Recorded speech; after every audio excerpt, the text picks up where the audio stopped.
struck the iceberg a glancing blow along the starboard side, and as the ship sank, just at the point where it was about ready to stabilize. Only a few hundred passengers survived the sinking, and only a handful of those are still alive to see the pictures of the ship as it is now. There's no sign of iceberg then, because it passed us. There's no sign of damage above waterline, and although she was supposed to be unsinkable.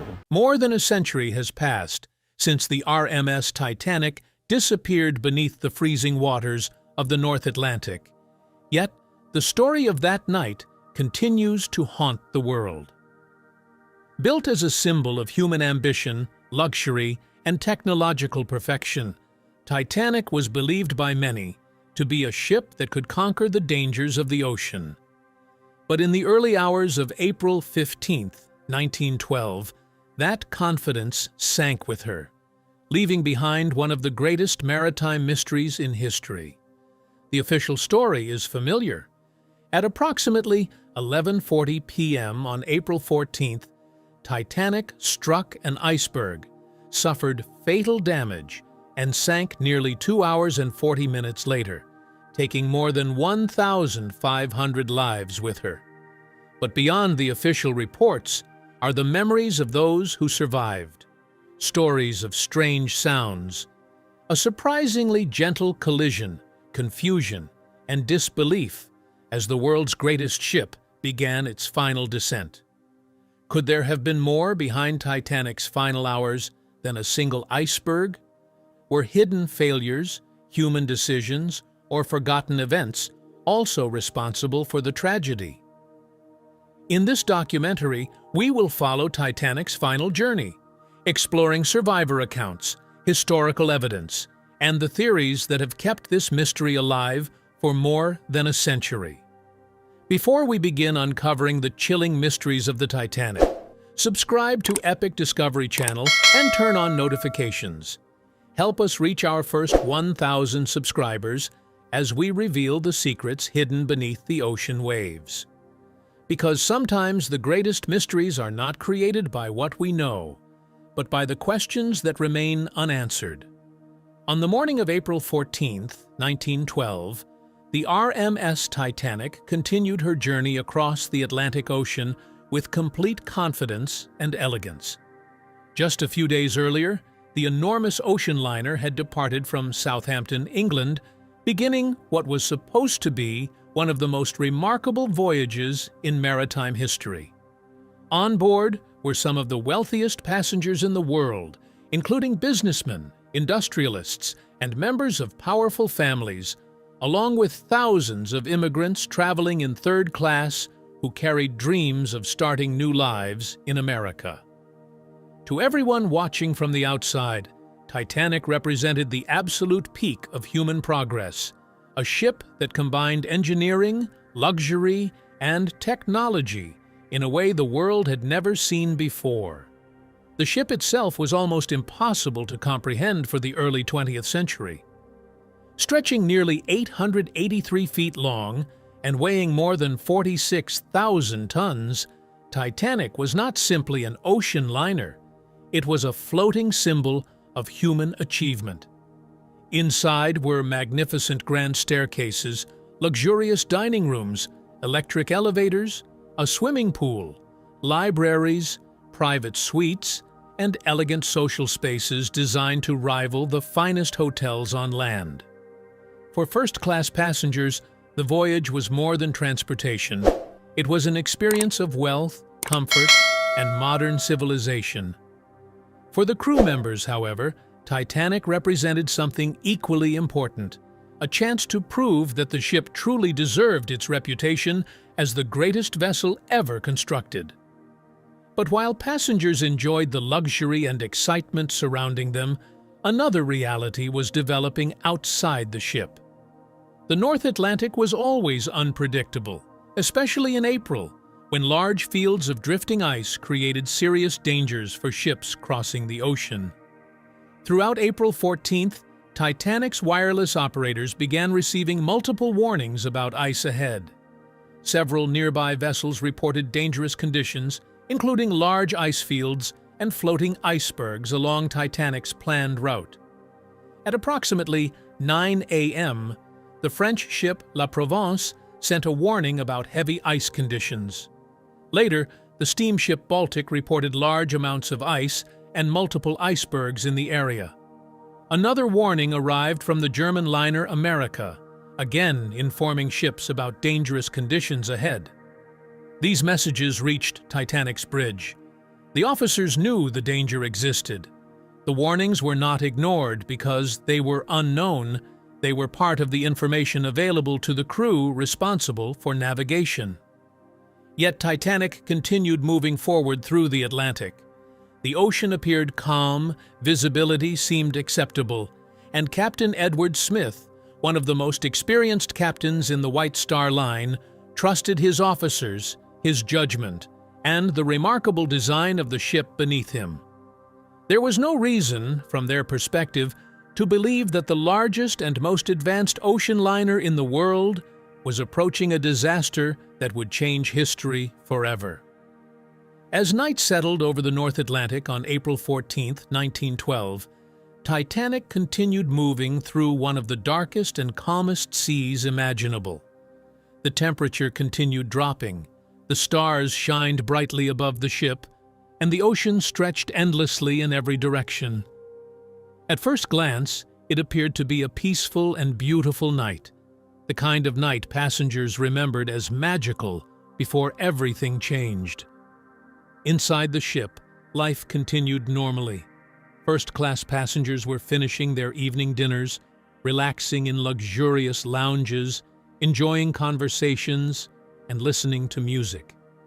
The engines continued their powerful rhythm beneath the decks, pushing Titanic forward with enormous strength. But outside the ship, the conditions were becoming increasingly dangerous. The complete stillness of the ocean, which appeared peaceful, was actually a serious threat. Because there were almost no waves, there was no white water breaking against objects floating on the surface. Normally, waves could help reveal the presence of an iceberg by creating visible movement around it.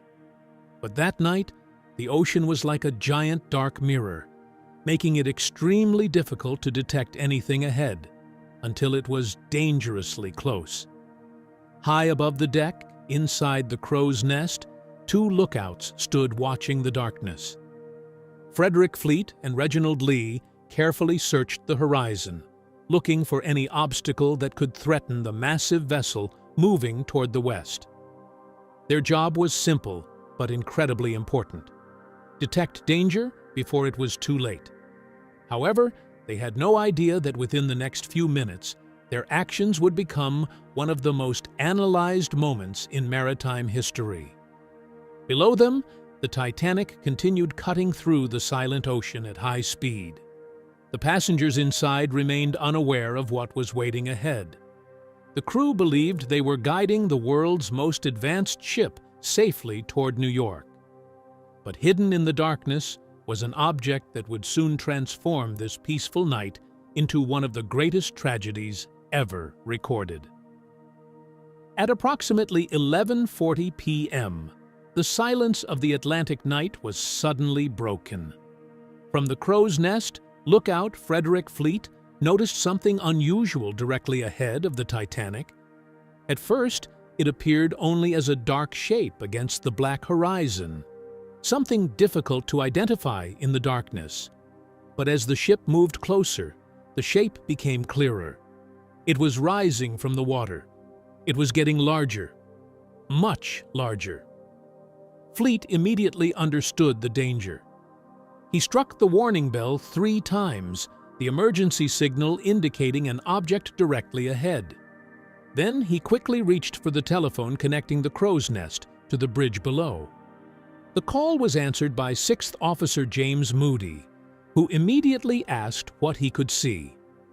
"What do you see?" Fleet's response was short and urgent. "Iceberg right ahead."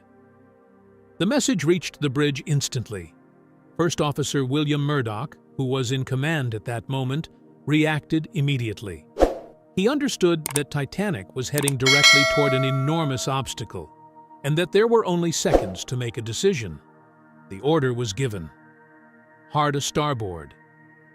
The engines were adjusted, and the crew attempted to turn the massive vessel away from the iceberg.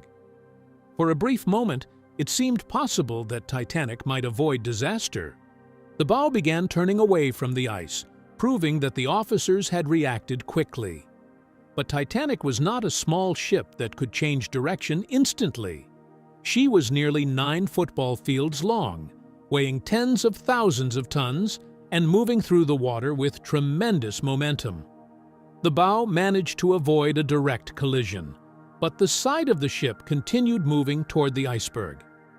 At approximately 11:40 p.m., Titanic finally made contact with the ice.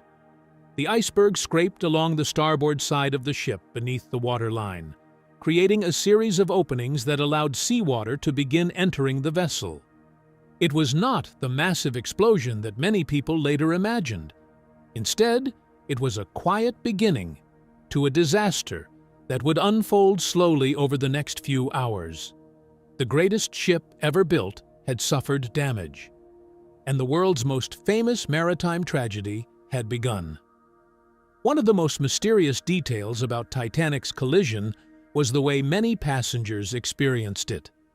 Unlike the dramatic scenes later shown in movies, many survivors did not describe a massive impact that shook the entire ship. There was no deafening explosion heard by everyone on board. There was no violent crash that immediately caused panic throughout every deck. Instead, many passengers remembered a strange vibration, a scraping sensation, or a slight trembling beneath their feet. Some first-class passengers continued their conversations, unaware that anything serious had happened. Others believed the ship had simply passed through floating ice, and that the situation was nothing more than a minor event. A few curious passengers stepped outside onto the decks to see what had caused the unusual movement. The Titanic still appeared powerful and unchanged. The lights remained on. The elegant interiors remained warm. The passengers could still see the beauty and comfort of the ship around them. But beneath the surface, everything had changed. The iceberg had damaged multiple sections of Titanic's hull, allowing seawater to enter compartments that were never designed to flood all at once. The ship had not suffered one enormous wound. Instead, it had experienced a series of smaller failures that together created a fatal problem. Water began spreading through the lower sections of the vessel, slowly overcoming the systems that were supposed to protect the ship. Within minutes, the crew members who inspected the damage began realizing the terrifying truth. Titanic was not simply damaged, Titanic was sinking. The ship that had been called unsinkable was now facing the one enemy no engineer, no captain, and no passenger could defeat: the ocean. More than a century after the Titanic disappeared beneath the icy waters of the North Atlantic, one of the most controversial theories surrounding the disaster continues to capture public imagination. The idea that the ship that sank on that freezing April night was not actually the Titanic. According to this theory, the vessel that went down at 2:20 a.m. on April 15, 1912, was supposedly the RMS Olympic, Titanic's nearly identical sister ship, secretly exchanged in a desperate insurance scheme. The claim suggests that what the world remembers as one of history's greatest maritime tragedies may have been something far more calculated: a carefully planned operation involving financial desperation, corporate survival, and a ship sacrificed beneath the waves. Although historians overwhelmingly reject this theory, its combination of real historical events, unanswered questions, and mysterious circumstances has allowed it to survive for generations. The foundation of the Olympic switch theory begins almost a year before Titanic's maiden voyage, with an accident involving her older sister ship, RMS Olympic. On September 20, 1911, while traveling near the Isle of Wight, Olympic collided with the Royal Navy cruiser HMS Hawke. The impact caused significant damage to Olympic's hull and raised concerns about the ship's condition. Although Olympic returned safely and was later repaired, conspiracy theorists argue that the damage may have been more severe than White Star Line admitted publicly. They claim that the company, which was already under pressure from investors and competing shipping companies, faced a financial problem: a massive ocean liner that had suffered a costly accident and might never fully recover its original value. According to believers in the theory, this financial pressure created the motivation for one of the most extraordinary schemes ever imagined in maritime history. They suggest that White Star Line secretly repaired the damaged Olympic and disguised her as the newly built Titanic, while the real Titanic was quietly renamed Olympic. The alleged plan was simple but shocking. Send the damaged vessel across the Atlantic under Titanic's identity, allow it to sink in what appeared to be an unavoidable accident, collect the insurance money, and remove a financial burden from the company. Supporters of the theory argue that the sinking would eliminate a damaged ship while allowing White Star Line to continue operating with its reputation intact. Those who support the Olympic switch theory often point toward what they believe are suspicious differences between the two ships. Some researchers have examined photographs taken before Titanic's maiden voyage and claim that certain details, including window arrangements, deck features, and interior layouts, do not perfectly match original Titanic construction plans. They also highlight confusing shipyard documents, repair records, and alleged inconsistencies surrounding the final preparations before the voyage began. Some versions of the theory even suggest that certain crew members may have felt uneasy about the journey, pointing to last-minute cancellations and unusual behavior as possible signs that some people knew something was wrong before Titanic ever entered the Atlantic. Adding fuel to the theory was the involvement of powerful businessman J.P. Morgan, the financier who controlled the International Mercantile Marine Company, the corporation that owned White Star Line.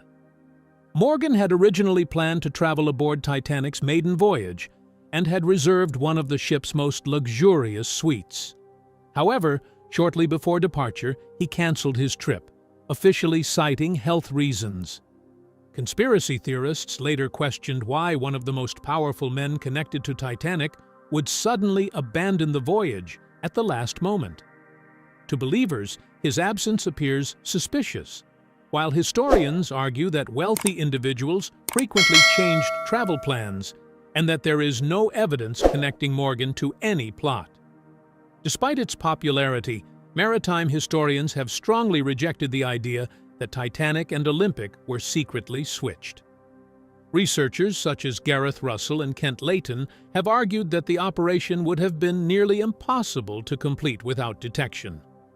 Although the ships looked remarkably similar from the outside, they were not identical. They contained different engineering systems, different internal arrangements, different construction details, and unique identification markings. A successful exchange would have required hundreds of workers, engineers, inspectors, and crew members to maintain absolute secrecy, not only during the supposed switch, but for more than 100 years afterward. Another major weakness pointed out by critics is the financial motivation itself. Historians argue that the insurance payout from Titanic's sinking would not have been enough to justify such an enormous risk. The ship was insured, but the amount recovered would not have covered the complete cost of replacing a vessel of Titanic's size and importance. Critics argue that if White Star Line wanted financial gain, destroying one of its most famous ships would have been an irrational decision that would damage the company's reputation and future business. Furthermore, when the Titanic wreck was discovered in 1985, explorers identified features that confirmed the ship on the ocean floor was indeed Titanic. Even after decades of criticism, the Olympic switch theory continues to survive because it represents something deeper than a question about two ships. It reflects humanity's fascination with hidden agendas, powerful corporations, and mysteries that remain unresolved. The Titanic disaster already contained all the elements of a legend. An enormous ship considered nearly impossible to sink, wealthy passengers, a tragic loss of life, and unanswered questions surrounding the final hours. For some people, the idea of a secret plan feels more satisfying than the reality of human mistakes and natural forces. The theory remains unproven, but its persistence reveals how strongly people search for hidden stories behind historic tragedies. The Curse of the Mummy.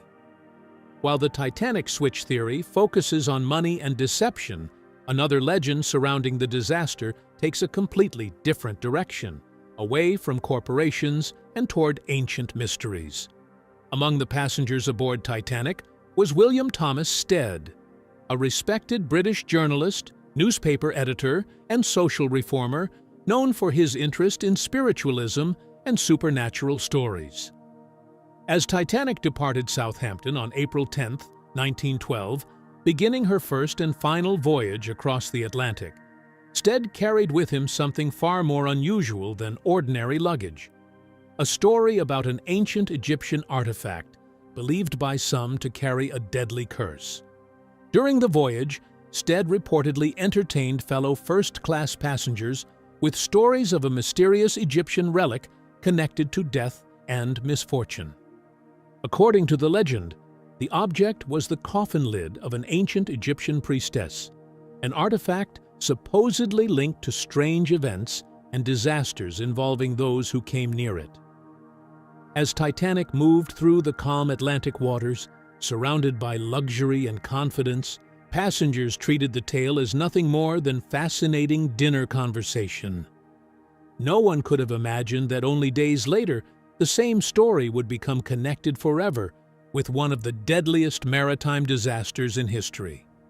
When Titanic sank beneath the Atlantic and more than 1,500 people lost their lives, newspapers searched for stories that could capture the public's shock and grief.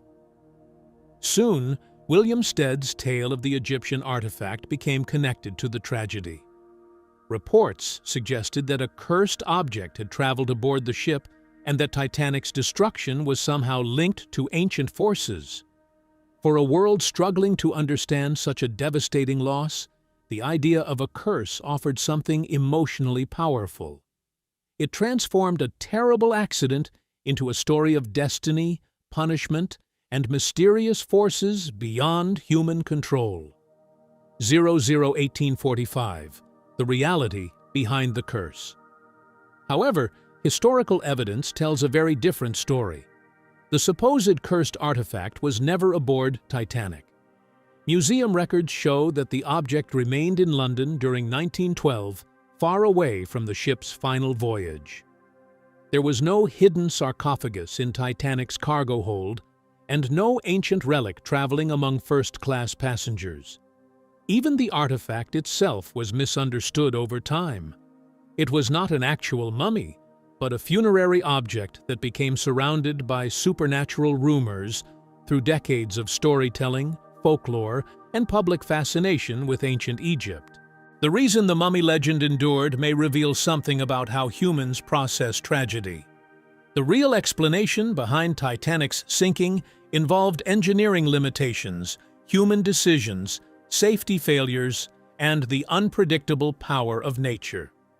But those explanations can feel ordinary compared to the scale of the disaster. The idea of a curse offered something more dramatic: the belief that Titanic's downfall was not random, but a consequence of disturbing something ancient and powerful. It gave meaning to a tragedy that seemed almost impossible to comprehend. Yet while some looked toward ancient curses for answers, others focused on something much more modern: influence, wealth, and power.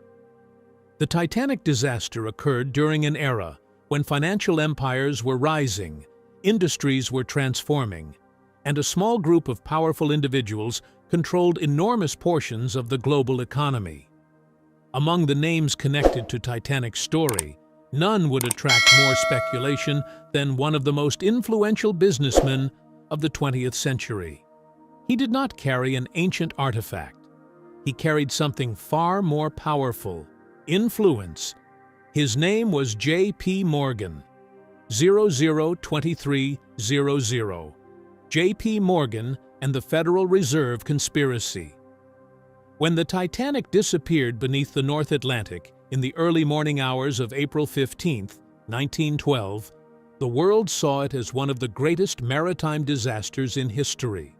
More than 1,500 people were lost, including some of the wealthiest and most influential figures of the era.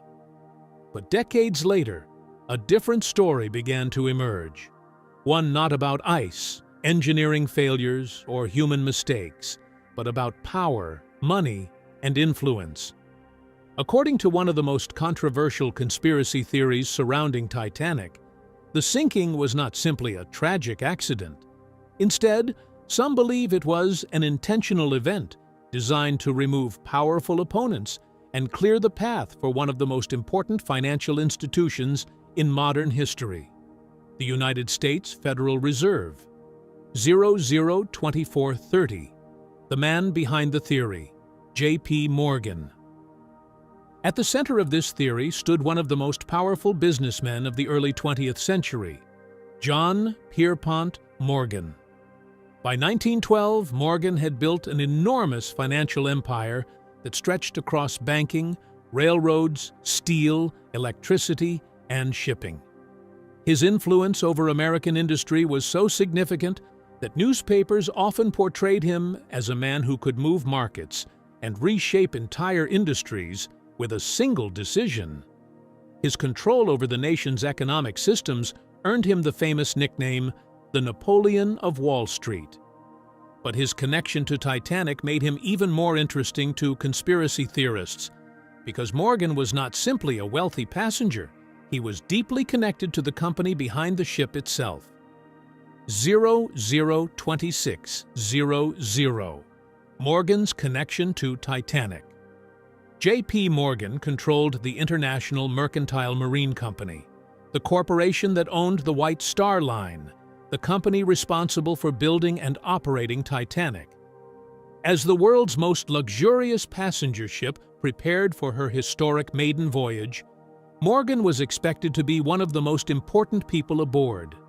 He reportedly reserved one of Titanic's most exclusive suites, complete with luxurious furnishings, a private promenade area, and personal accommodations designed for one of the most powerful men in the world. In 1911, Morgan had even attended Titanic's launch in Belfast, where the ship was presented as a symbol of modern engineering, industrial achievement, and human confidence. 002730, the last-minute cancellation. But then, something unexpected happened. Just days before Titanic departed Southampton on April 10, 1912, J.P. Morgan canceled his journey. Officially, his decision was explained as a matter of health. Reports suggested that Morgan chose instead to remain in Europe and spend time recovering at a resort in France. For most historians, this was simply the decision of an aging businessman changing his travel plans. But for conspiracy theorists, the timing appeared suspicious. They questioned how the man who controlled Titanic's owners could suddenly abandon the maiden voyage of his company's greatest achievement at the very last moment.